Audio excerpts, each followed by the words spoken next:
En el nombre del Padre, del Hijo y del Espíritu Santo. Amén. Ave María Purísima, sin pecado concebida. Espíritu Santo, fuente de toda luz, ilumínanos.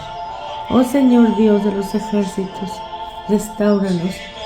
Haz resplandecer tu rostro sobre nosotros y seremos salvos.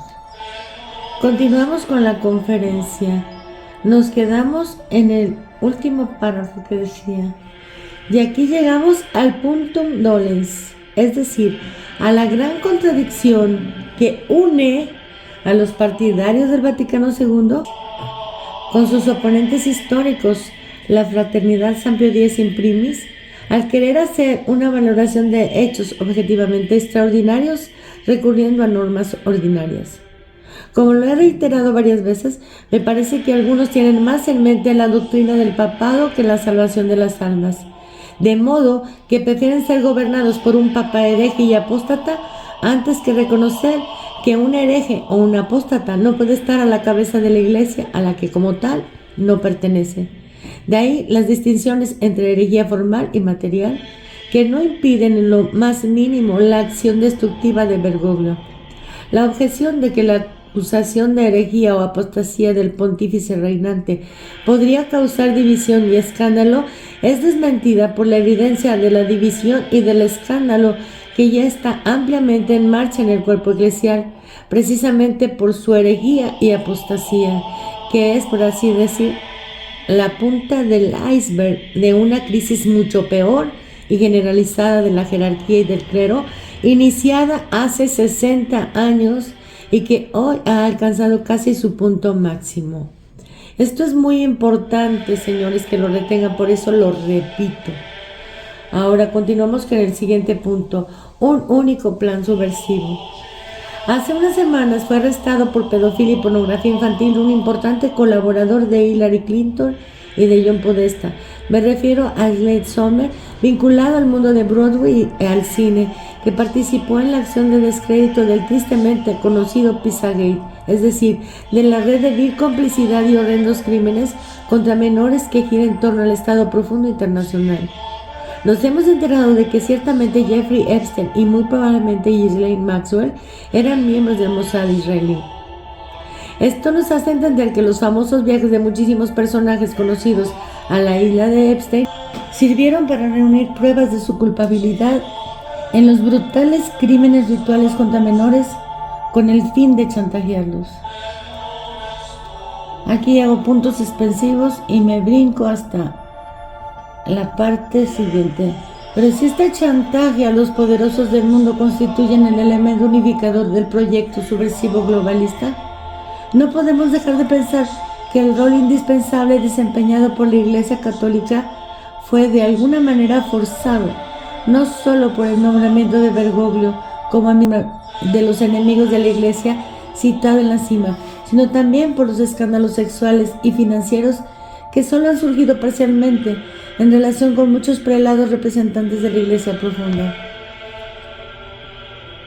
¿Cómo podríamos pensar que una persona como McCarthy, que entraba a la Casa Blanca sin necesidad de hacerse anunciar y que continuó gestionando los asuntos diplomáticos del Vaticano en China, incluso después de haber sido acusado de ser un depredador serial, no gozó del apoyo de aquellos poderosos que compartían con él los vicios más repugnantes y los crímenes más execrables? Deberíamos pensar quizá que la asociación entre el Estado Profundo y la Iglesia Profunda se limitaba a la complicidad en especulaciones financieras. Cuando un pedófilo como Slade Sommer colaboraba con los Clinton y con Obama implicados en el Pizzagate, aquí la abdicación al poder de Benedicto XVI tenemos que tomarla con pinzas, porque también a Juan Pablo II se le había querido hacer renunciar y precisamente era él quien le quería hacer renunciar. Entonces vamos al siguiente punto, que es el caso del Papa hereje, entre la hipótesis abstracta y la realidad concreta. Cuando San Roberto Alarmino planteó como caso escolar la hipótesis de la herejía del romano pontífice, imaginó a un papa que, convencido de seguir siendo católico, adhería material o formalmente a una herejía específica en un contexto general en el que el cuerpo social y eclesial al que pertenecían eran católicos. Ya no lo es. Por eso aceptan todo lo que hace Bergoglio. Ni siquiera podía imaginar que un emisario de la masonería pudiera lograr que se hiciera elegir papa con el objetivo de demoler la iglesia desde dentro. Y ni siquiera podía imaginar que ese papa superaría la herejía para terminar enterrándose en la apostasía. Ningún doctor de la iglesia ha contemplado jamás el caso de un papa apóstata, ni de una elección distorsionada y manipulada por poderes declaradamente enemigos de Cristo, porque tal atrocidad solo puede ocurrir solamente en un contexto único y extraordinario como el de la persecución final preanunciada por el profeta Daniel y descrita por San Pablo. La advertencia: cuando viereis la abominación de la desolación en el lugar santo, Mateo 24:15, debe entenderse como tal precisamente por su absoluta unicidad y por el hecho de que todos la verán realizarse, algunos con horror, otros con satánica satisfacción. La abominación desoladora permanente en el lugar santo. El que lea, entienda. Los católicos se escandalizan por el silencio temeroso de cardenales y obispos, por la misma razón que los ciudadanos se escandalizan por la complicidad de políticos, médicos, periodistas, magistrados y fuerzas del orden en la traición del pacto social. Han comprendido que todo el sistema está secuestrado por el enemigo y que es inútil esperar obtener justicia y verdad de quienes apoyan el golpe global, ya sea en el mundo civil o eclesiástico. La operación subversiva es tan eficiente y organizada que muestra inequívocamente el trabajo de una inteligencia luciferina que va mucho más allá de las supuestas artimañas de Klaus Schwab o de un Rockefeller. Es por eso que el problema Bergoglio no puede resolverse según los métodos ordinarios. Ninguna sociedad puede sobrevivir a la corrupción total de la autoridad que la gobierna, y la Iglesia no se diferencia en nada cuando sus miembros y sobre todo sus pastores se niegan a reconocer las causas de esta corrupción doctrinal, moral y espiritual y se limitan a deplorar los excesos de tal o cual discurso de Bergoglio, sin darse cuenta de que se encuentran ante el homo iniquus et dolosus, el hombre malvado y engañoso del Salmo 42, inicuo por los fines que se propone, doloso por los medios que adopta. Discutir de herejía formal en el caso de Bergoglio es como acusar de malversación a los criminales que están matando millones de personas con sueros letales, aire y agua envenenados, alimentos nocivos o artificiales, hambrunas y plagas planificadas, esterilidad inducida y muerte impuesta, físico-civil, por ley. Estamos más allá de la herejía, como estamos más allá de los crímenes normales de los que se puede acusar a un jefe de Estado, con el agravante de que el culpable sabe o espera poder salvarse de la condena porque sus principales acusadores lo reconocen como sumo pontífice, en cuanto tal exento de todo tribunal humano. El primer asiento no es juzgado por nadie. Precisamente en esto confiaba quien lo hizo elegir papa, a él y a sus antecesores. Pero olvidando un pequeño detalle, la intención de dañar a la Iglesia actuando en nombre de un poder enemigo no es compatible con la presunción de aceptación del papado y por tanto hay un defecto de consenso dado por la voluntad, confirmada por las palabras y los hechos de los últimos 10 años, de querer actuar infraudem legis, eludiendo el derecho canónico y disimulando las propias intenciones desde la primera aparición en la Logia Vaticana. Repito, no se trata de un papa que adhiere a una herejía concreta, lo que Bergoglio ha hecho reiteradamente, sino de una persona enviada al cónclave con la orden de revolucionar la Iglesia desde la cima, desde la cátedra de Pedro. Y más todavía, él no asumió el papado sin reservas para después dejarse solamente convencer por malos consejeros y actuar en forma cuestionable. Por el contrario, es evidente la premeditación, confirmada tanto por la correspondencia de su acción a las órdenes de la Iglesia profunda impartidas ya bajo el pontificado de Benedicto XVI, conjurados de la mafia de San Galo o del pacto de las catacumbas, poco importa, como por los repetidos encuentros a la vista de todos del jesuita argentino con exponentes de la élite globalista y de los potentados financieros mundiales. El defecto del consenso. Es posible que la renuncia, debido a cuestiones críticas destacadas magistralmente por el profesor Enrico Maria Radaelli, haya provocado una situación previa de irregularidad canónica tal que la invalida y hace nula. Con ello también la elección de sucesor de Benedicto XVI, independientemente del hecho de que haya sido elegido Bergoglio o un nuevo Pío X. Pero aunque Benedicto XVI hubiera abdicado legítimamente, a pesar de ser consciente del riesgo de hacer materialmente posible la elección del jesuita argentino, es la intención maliciosa de abusar de la autoridad y del poder del papado, asumiéndolo mediante engaños, lo que hace real el Vitium Consensus y convierte a Bergoglio en un usurpador del trono de Pedro. El consenso y el apoyo del jesuita argentino provienen significativamente del ala ultraprogresista y filoherética que patrocinó su elección. Todos miembros conocidos de la Iglesia Profunda y contiguos al lobby homosexual y pedófilo del Estado Profundo. Si hay quienes se empeñan en mirar el dedo de quienes denuncian este golpe de Estado y no la luna de la evidente congruencia de Bergoglio con él, no podemos comportarnos como si nos encontráramos resolviendo una cuestión de derecho canónico. El Señor es ultrajado, la Iglesia es humillada y las almas se pierden a causa de la permanencia en el trono de un usurpador cuya acción de gobierno y de magisterio puede juzgarse a la luz de las palabras de nuestro Señor. Guardaos de los falsos profetas, los cuales van hacia vosotros disfrazados de ovejas, pero por dentro son lobos rapaces. Por sus frutos los reconoceréis. ¿Acaso se recogen uvas de los espinos o higos de los abrojos?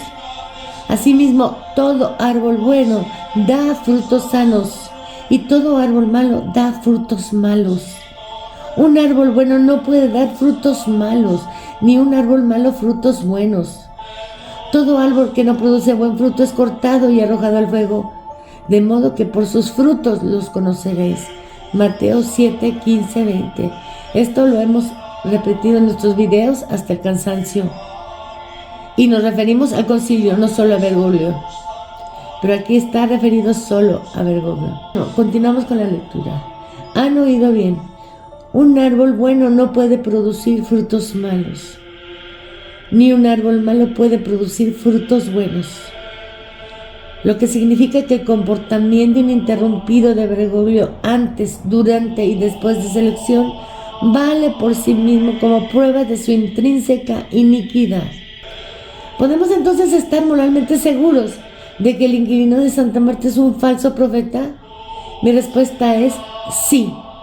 Por lo tanto, estamos autorizados en conciencia a revocar nuestra obediencia a quien, presentándosenos como Papa, actúa en realidad como el jabalí bíblico en la viña del Señor, o como el mercenario que no es el pastor, de quien no son propias las ovejas, Juan 10:12, que no tiene interés en las ovejas, Juan 10:13. Sí, lo que no podemos hacer porque no tenemos autoridad es declarar oficialmente que Jorge Mario Bergoglio no es papa. El terrible impasse en el que nos encontramos es imposible cualquier solución humana. Nuestra tarea no debe ser la de basarnos en especulaciones abstractas de canonistas, sino resistir con todas nuestras fuerzas y con la ayuda de la gracia de Dios la acción explícitamente destructiva del jesuita argentino, rechazando con valentía y determinación cualquier colaboración, incluso indirecta, con él y sus cómplices. El rechazo de la realidad del hombre Dios. El mal de este mundo está intrínsecamente ligado a la negativa a reconocer que tanto en el Estado como en la Iglesia, la autoridad vicaria de quienes gobiernan emana directamente de la unión hipostática, es decir, de la unión de la divinidad y la humanidad de nuestro Señor Jesucristo, Rey y Pontífice.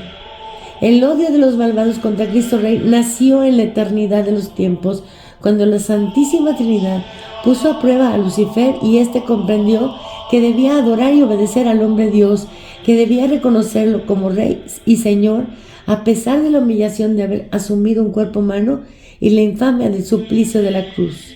Fue entonces cuando Lucifer gritó: no serviré.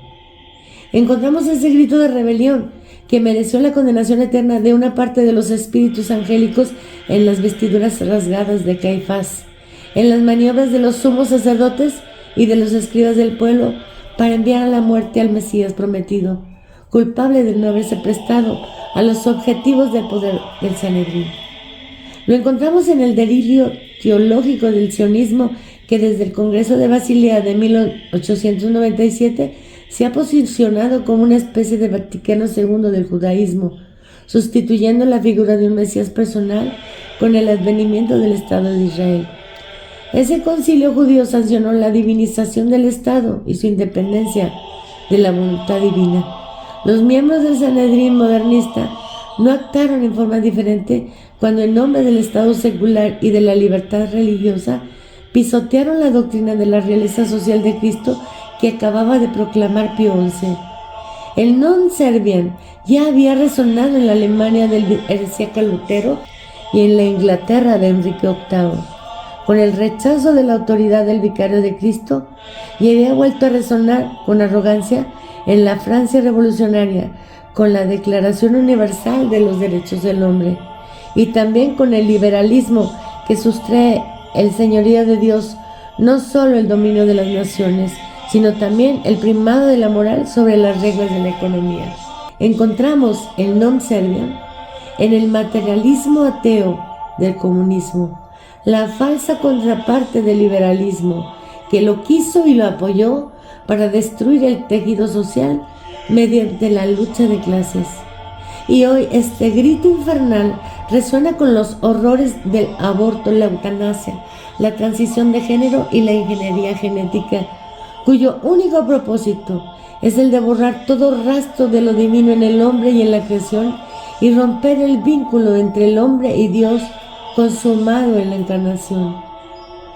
Hasta que no reconozcamos la inevitabilidad de la victoria del hombre Dios como Rey y Señor universal y la de la Virgen Madre de Dios como Reina y Señora por gracia, hasta que las naciones y los pueblos no doblen las rodillas ante el único Salvador y Redentor del género humano, hasta que la sociedad y la Iglesia sigan siendo rehenes de los enemigos de Cristo Rey y de su augusta Madre, no podremos esperar el fin de esta prueba tan dolorosa, porque no habremos elegido el terreno necesario que el Señor espera de nosotros para hacernos partícipes de su triunfo total y definitivo sobre Satanás. No nos engañemos, quien persiste en leer la situación actual con los ojos humanos se expone no solo a sí mismo, sino que expone a toda la humanidad a la continuación y el empeoramiento de esta situación.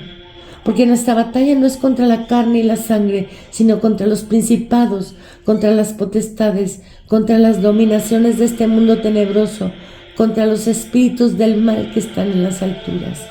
Efesios 6:12. Conclusión. En consecuencia, que las naciones que alguna vez fueron cristianas vuelvan a la fe de sus padres. Que los disidentes abracen nuevamente la unidad católica, que los pueblos sumergidos en las tinieblas de la superstición y la idolatría se conviertan al Dios vivo y verdadero, que el pueblo que alguna vez fue elegido reconozca al verdadero Mesías, distanciándose de la herejía sionista. Queremos que los individuos se sacudan su letargo, especialmente los que están constituidos en autoridad, y reconozcan con confianza que no hay poder excepto el de Dios, porque esta y solo esta es la premisa para la armonía de los pueblos, para la justicia y para la paz. Y si en este despertar general de las conciencias faltan los pastores, recuerden ellos las terribles palabras del Señor. Si estos callan, gritarán las piedras. Carlo María Virganó, 9 de diciembre de 2023.